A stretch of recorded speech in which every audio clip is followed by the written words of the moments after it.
What's up? It's the sexiest mage alive. Today I'm going to be showing you guys, well, not really showing you guys, but answering the question, should you play mage? So there are a number of reasons why I chose mage, and I did this before this expert skill came out, ennoblement, and it was still quite a weak class in terms of PvP and PvE, but now because of this ennoblement skill and yeah, it's just gotten more powerful, and yeah, it's become a viable class in PvE and PvP as well. So the first reason that I'd like everyone here to watching this to play mage is for the fact that it's a damn fun class. This class is epic. Okay, this class is the most fucking fun class that I've ever played. Well, mostly because you get to TP everywhere. I mean, seriously, you get to TP everywhere. It's a base skill, which means that you can get it from map 1. And although the map 1 for Chosen is extremely difficult for mage, if you have friends who can help you, or if you see any passers-by, getting those bosses done shouldn't be too hard and too difficult. And just the pure fact that you can spam your skills as a mage, it's also one of the reasons that I enjoy playing it. By using Dragon Eye, my Dragon Eye is on 3 out of 4, or 3 out of 4. And basically what it does is every time you use a skill, it'll refund mana, which means that in dungeons, you will basically never be out of mana. I like to think of a mage not as a healer, but one that doesn't heal HP, but heals mana instead. I mean, you want a mage at least for dungeons, because, I mean, he just deals a lot in damage. Imagine just constantly spamming your skills in a dungeon while everyone else is struggling to keep their mana up, right?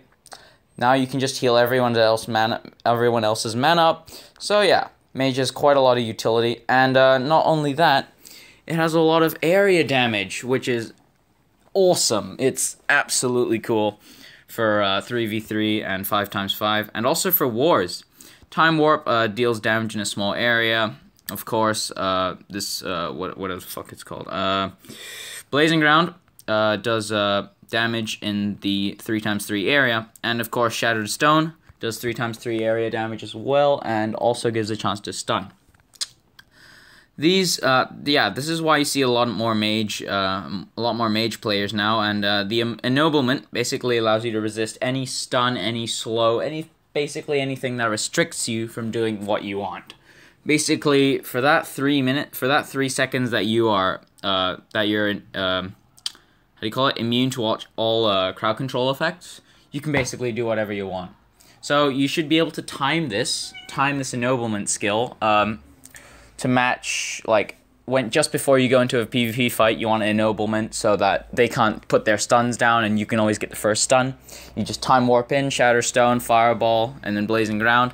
That should deal a significant amount of their damage. I mean, of their health. So yeah. Other than that, so I'll take you through the skill setup. My skill setup is 5 out of 5 Fireball. Basically it's because it's damage, and of course, because the fear effect may trigger when Blazing Ground is paired. Time Warp is pretty good. I want to change Time Warp to 3 out of 5 Time Warp to 3 out of 5 Sun Armor, because with 3 out of 5 Sun Armor you can tank a lot more damage, as you can actually become a tank, especially with a 3x3 barrier, which basically procs every 4 times you attack. So watch this. Right, I'll take damage, and then after 4 attacks it will be gone. So I'll take damage, okay. So that was 1. That Time Warp was 1. Let's do Shattered Stone. Boom. Blazing Ground. Boom. And then, yeah, so it's quite good for tanking, and if you have no tanks, you can just call if you have a high proc on your Sun Armor. The third skill is Shattered Stone. I've already explained this. Illusionary Chains used to be quite good, especially when you could push enemies away for quite a bit. But now it's become quite insignificant, as there are lots of classes which have the ability to move because of a skill. So it's not really that helpful. Blazing Ground, of course, I've talked about. Nobleman, I've talked about. Dragon Eye, I've talked about. And Aetherol Barrier, I've talked about. So, yeah. should you play mage? Well, I mean, I really do think you should. However, you must understand that it comes with a lot of difficulties, especially when trying to farm or trying to get gold, and of course when trying to quest, as you're a damager and a squishy damager at that, which means that your HP may be high, however, your defense will not exactly be high. What I use for, I mean, I'm level 24, so this is not max at all, and I haven't put like any effort into this at all. But so I use this Star Wizard Investment and the Guiding Thread Gauntlets, half of each. Star Pilgrims, yeah, it's regular, just stuff. Skyfire Rings for this, and please, if you have a good amount of Dragon Eye, please put Penetration on your rings. Or, of course, skill cooldown, because you don't really need mana regen as a mage. I mean, I suggest, like, 20 or something like that. But, yeah. So, thanks for watching. Should you play mage? I definitely think you should. But you must understand, you know, before you play it, you must understand there are some difficult tasks ahead. So, yeah. Play this class. Have fun.